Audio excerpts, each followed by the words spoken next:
Atenção! Começa agora uma teleaula de História do Ensino Médio. Você vai assistir a teleaula de número 66. Bons estudos!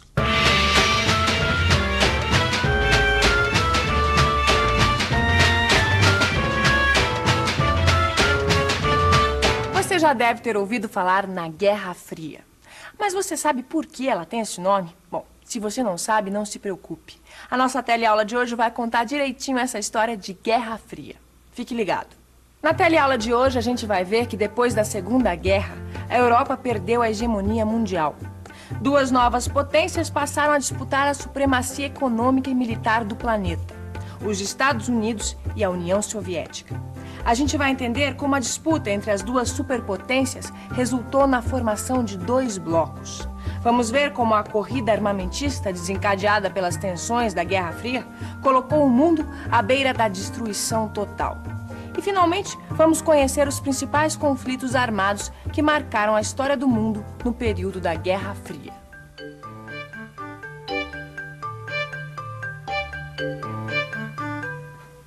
Lembra da Segunda Guerra Mundial? Foram cerca de 50 milhões de mortos, 35 milhões de feridos e 3 milhões de desaparecidos. Depois de tanta desgraça, o mundo precisava de um pouco de paz. Por isso, logo que a guerra acabou, as principais potências vencedoras se reuniram para criar uma organização que evitasse um novo conflito mundial. A Organização das Nações Unidas, a famosa ONU. Oi, gente. Estou aqui em Nova York. Fiz questão de visitar o prédio da ONU. Afinal de contas, a ONU foi criada para defender os direitos do homem, para manter a paz mundial, a igualdade de direitos para todos os povos e para resolver os problemas que afligem a humanidade. Me diz uma coisa, você já ouviu falar na ONU, a Organização das Nações Unidas? Já ouvi falar. Já ouvi falar na ONU, já. O que o senhor ouviu falar da ONU?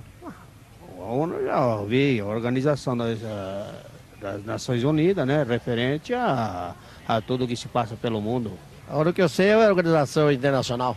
Mas pouca gente sabe que a ONU desempenhou um papel importante na descolonização dos países da Ásia e da África. Pouco a pouco, os impérios coloniais europeus foram se desfazendo. Isso resultou na formação de novos estados que passaram a integrar a ONU. A ONU deveria evitar conflitos armados entre os países, mas a rivalidade entre os Estados Unidos e a União Soviética no pós-guerra colocou a ação da ONU num plano secundário. A maior parte dos conflitos foram resolvidos através de enfrentamentos armados. Esses enfrentamentos armados começaram poucos anos depois do fim da Segunda Guerra Mundial. 1947. No final da Segunda Guerra Mundial, os chineses estavam divididos em dois grupos, os nacionalistas e os comunistas. São esses dois grupos que entram em guerra em 1947.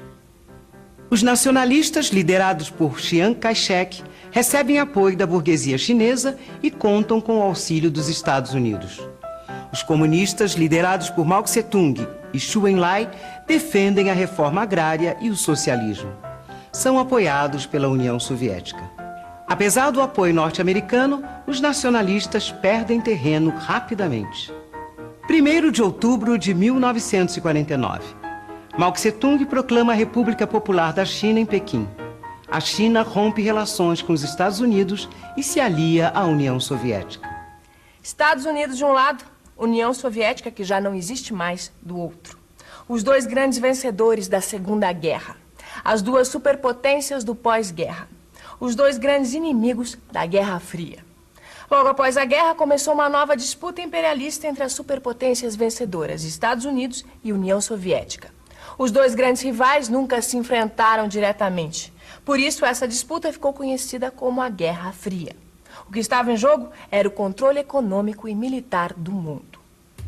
A União Soviética impôs a sua hegemonia sobre os países do leste europeu. Governos pró-soviéticos foram estabelecidos na Hungria, Tchecoslováquia, Romênia, Bulgária, Albânia e Alemanha Oriental. A economia socialista e o regime de partido único predominaram nos países sob hegemonia soviética. Os Estados Unidos assumiram a liderança do mundo capitalista, e impuseram a sua hegemonia sobre a América Latina, a Europa capitalista e o Japão. Esses dois blocos, liderados pelas superpotências, formaram alianças militares.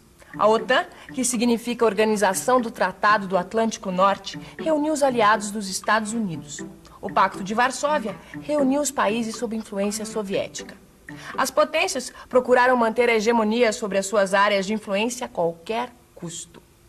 Isso motivou a intervenção de tropas soviéticas na Hungria, em 1956, e na antiga Tchecoslováquia, em 1968, quando esses países tentaram se afastar da tutela soviética. O governo norte-americano interveio na China, na Coreia, no Vietnã e em Cuba, procurando manter a sua hegemonia. Mas será que todo mundo era alinhado? E os países do terceiro mundo? Aliás, você sabe o que é terceiro mundo? Os países de terceiro mundo são aqueles países que são pobres e que não são desenvolvidos. É os países mais atrasados. Devido à má distribuição de renda, especialmente, devido às diferenças sociais, políticas e econômicas. Na verdade, a expressão terceiro mundo foi adotada para designar os países pobres ou subdesenvolvidos da África, da Ásia e da América Latina. Esses países lutavam para se libertar da dominação colonial europeia. Na ONU, o bloco do terceiro mundo foi formado por países coloniais ou de passado colonial. O principal objetivo dos países do terceiro mundo foi a emancipação econômica, política, social e cultural. A Índia liderou o bloco dos países não alinhados do terceiro mundo. Esse grupo de países tentou manter uma certa autonomia em relação às disputas entre as superpotências.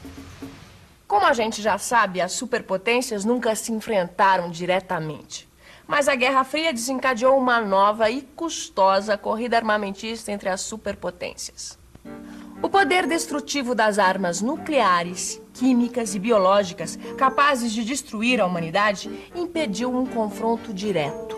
Apesar disso, soviéticos e norte-americanos se enfrentaram indiretamente através de seus aliados em diferentes regiões ao longo de vários anos. Junho de 1950, estoura a Guerra da Coreia. Até 1945, a Península da Coreia tinha estado sob ocupação japonesa. Após a derrota do Japão, a União Soviética ocupou militarmente o norte da península. Enquanto isso, tropas norte-americanas ocuparam o sul. Os governos das superpotências não permitiram a reunificação da península. Quando começa a guerra, os Estados Unidos enviam tropas para apoiar a Coreia do Sul. A China envia tropas para auxiliar a Coreia do Norte. A guerra termina depois de 3 anos de sangrentos combates. 1962. O governo norte-americano começa a apoiar militarmente o Vietnã do Sul na guerra contra o Vietnã do Norte. O governo do Norte recebe material de guerra da China e da União Soviética. Em 1963, há pouco mais de 15 mil soldados norte-americanos na região. Em 2 anos, o número de soldados salta para mais de 500 mil. A intervenção militar norte-americana no Vietnã provoca uma das guerras mais desumanas e mais caras do nosso tempo. Em 1972, após sofrer duras perdas humanas e materiais e enfrentando a crescente reação da população norte-americana contra a participação no conflito, os Estados Unidos começam a retirar suas tropas do Vietnã. Maio de 1948. Após a Segunda Guerra Mundial, a ONU patrocina a criação do Estado de Israel na Palestina. Imediatamente, os estados da Liga Árabe, formada pelo Egito, Líbano, Arábia Saudita, Jordânia e Iraque, se negam a reconhecer a existência do Estado de Israel. Explode a guerra entre árabes e israelitas. O exército de Israel consegue resistir aos ataques. Em fevereiro de 1949, a ONU impõe um armistício.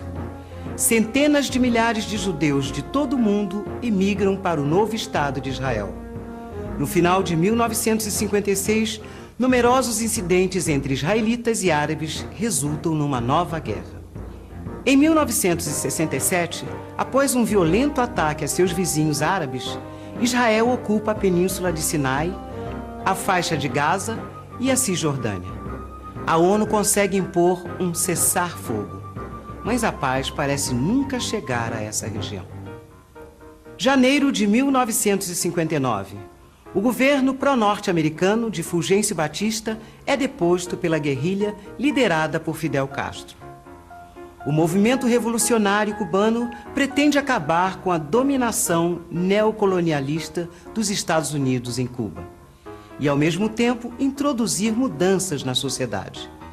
Em 1960, o governo norte-americano retira seu apoio ao movimento revolucionário cubano. Nesse mesmo ano, Castro inicia a implantação do regime socialista, afastando-se dos Estados Unidos e aproximando-se da União Soviética, que fornece apoio militar à Revolução. Castro nacionaliza as empresas e os bancos, realiza a reforma agrária e implanta o regime de partido único. Entre os conflitos do pós-guerra estão as lutas pela independência das colônias portuguesas da África. A independência das colônias portuguesas na África coincidiu com o fim da ditadura de Antônio Salazar. A Revolução dos Cravos garantiu a vitória dos movimentos pela libertação nacional, presentes nas colônias portuguesas na África desde 1950. Em Guiné-Bissau, o movimento pela independência começou em 1956. A independência só foi reconhecida por Portugal em 1974. A luta pela emancipação em Moçambique teve início em 1960. Portugal reconheceu a independência em 1975. O movimento pela independência de Angola teve início em 1961. Portugal só reconheceu a independência angolana em 1975. Tanto em Angola como em Moçambique, a independência trouxe o socialismo e o alinhamento com a União Soviética. Apesar disso, a proximidade com o regime racista da África do Sul e o auxílio norte-americano aos guerrilheiros contra-revolucionários desestabilizaram a região. A maior parte da energia dos governos revolucionários de Angola e Moçambique foram gastas contra grupos terroristas financiados pelos Estados Unidos e pela África do Sul. Pois é, depois de tantas guerras, nada melhor do que uma revisão. E atenção, se liga aí que é hora da revisão. Na teleaula de hoje, você viu que o período pós-guerra foi marcado por uma corrida armamentista que deixou o mundo à beira da destruição. Você aprendeu que a ONU foi criada para mediar os conflitos e manter a paz mundial. Mas a organização ficou limitada pelos interesses das superpotências. Você entendeu que a Guerra Fria, entre o bloco de países liderados pelos Estados Unidos e o bloco de países liderados pela União Soviética, nunca resultou num enfrentamento direto entre as superpotências. Mas tanto a antiga União Soviética como os Estados Unidos se envolveram indiretamente numa série de conflitos armados em diversas partes do mundo. Agora está na hora de você pegar o seu livro de história e começar a estudar. Até a próxima!